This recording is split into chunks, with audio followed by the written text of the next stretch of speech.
Hi everyone, welcome to Peabolic Notes. Today is Thursday, February 24th, 2022. My name is Michael Kripchen.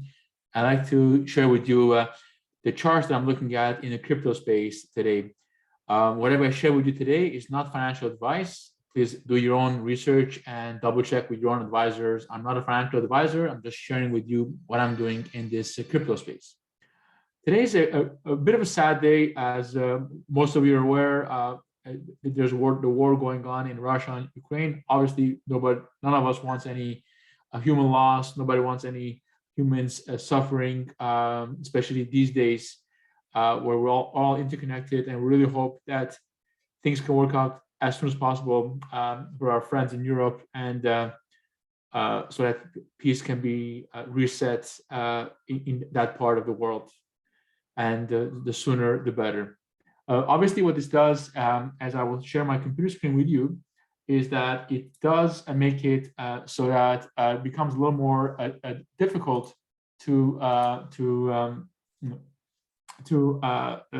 make things make sense in our actual crypto space. I will share with you my technical chart of the S&P 500 index. As we see here on this, so this is a one-year chart of the S&P 500. So we see here how all of a sudden, sometime, let's say in late January to today, the S&P 500 did this perfect double top, and then it tried going again a third top to kind of get to the same levels. It wasn't able to, and then it crashed. Hence, we've seen this massive drop. Really, I mean, if you look at where the high was early in the year, the S&P was something around the 4,800 point range, and today it looks like it's hovering, it's trading at something in the range of approximately 4,300 points. So the index obviously has taken a big hit, and what this does with the crypto space is that Bitcoin, of course, is still very interlinked with the S&P 500. And we see what's happened on the Bitcoin side is that if you look at the weekly chart, is that it's been trying to get past this the moving averages, which is the 20-week simple moving average and the 21-week exponential moving average, and it hasn't been able to do it. So, and we've been in this kind of territory since really December 6th of last year. And if we really look at where Bitcoin has been, I like this chart, which shows Bitcoin's kind of historically, it goes back to 2016, but it looks like we've kind of been in this corridor of going up and down between something in the range of $30,000 all the way up to the range of, let's say, the Bitcoin's high, which is around $68,000. That's where it's been hovering in the last little while. And it's been in this space really since December 2020. So it's been well over a year that's been hovering in this space. And if we look at how Bitcoin is going to be behaving in the next little while, we have no idea how it's supposed to work. We have no idea if it's going to be staying in this range of $30,000 to $60,000 for a while longer. Obviously, if it breaks down below this support line, then it's going to be a very bearish signal. And obviously, we're hoping that Bitcoin kind of eventually goes up and it kind of behaves in the way it had in past bearish cycles, where it broke away and it went to new all-time highs. The reason why this is very important is because what Bitcoin does has a direct correlation with the total crypto space. Because if you look at what's going on with the total cryptocurrency marketplace, is that we've obviously seen the total market go down from its all-time highs of $3 trillion. Now it's just broken the 50-week moving average.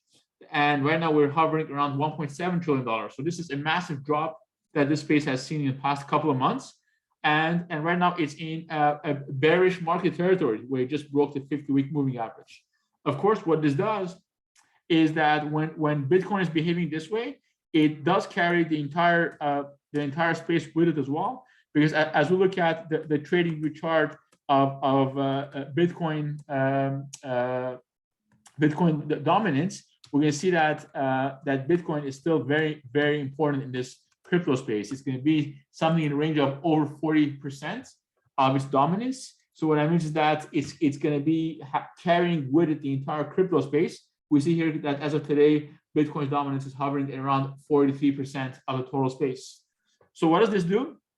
If we go look at some other charts to see what's going on with, let's say, Bitcoin versus other tokens, let's say if we look at, we want to see what's going on as far as any other, let's say, token versus Bitcoin. We'll make a new chart layout for this. And I'd like to show you, for example, like let's say, well, we kind of know where Bitcoin is at. It's kind of in bear market territory. It's below its moving averages of the 20-week SMA and 21-week EMA.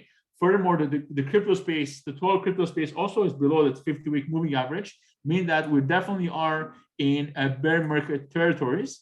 And if we try and see how are things going on with other tokens, let's say if we're looking at any kind of other tokens, let's say whether it's Ethereum or Solana or Avalanche, Polkadot, we're going to notice that all these tokens are also in kind of in bear markets. So, right, if you look at what Ethereum is doing, let's say in last little while, the weekly chart for Ethereum, also we notice that it's definitely in bear market territory.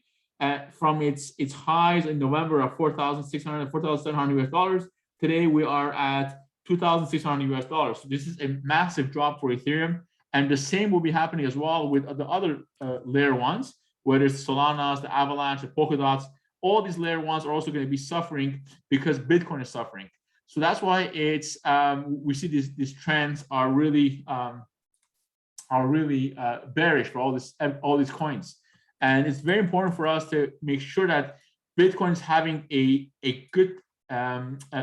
good cycle, or at least that it's in a bit better setup versus these bear market territory, because then it's got a direct correlation with the other important protocols, which would be called the altcoins. So altcoins definitely have a hard time performing when Bitcoin also is suffering. So that's why we really need to pay attention to this. Personally, obviously, it's not financial advice. Do your own research. But personally, if I'm looking at investing any currency in any crypto in this space for next little while, I think I'd be looking at probably more in safer bets, whether it's yield plays, whether it's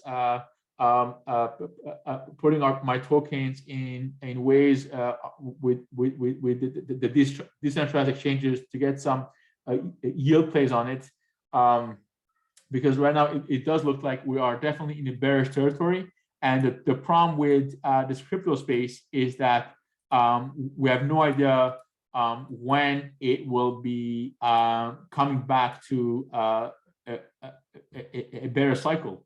If we look at how Bitcoin has performed in the past, and really just for fun, I like to also show you what's going on, let's say, with Bitcoin versus Ethereum, just to give you an idea about, or maybe I'll do it Ethereum versus Bitcoin. Yeah, let's do that, Ethereum versus Bitcoin. So the way Ethereum has been performing versus Bitcoin, and if I do it the weekly chart, we're going to see that it's kind of been, it was having a, it was really oscillating, right? I mean, if you go here from March 2021 until May 2021, so during those 2 months, Ethereum really outperformed Bitcoin tremendously. And then afterwards, it was oscillating up and down until sometime in November, December. And since November of 2021, really Ethereum has been underperforming Bitcoin. And that's coinciding obviously with when Bitcoin started getting into this bear market territory of being below the 20-week SMA and the 21-week EMA.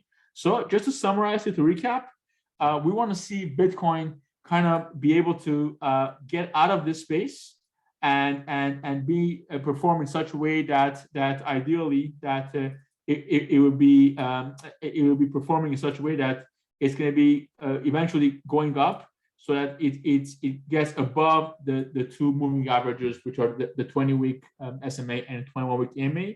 And once that happens is when we should be looking at seriously reinvesting funds into altcoins or into other projects in this crypto space.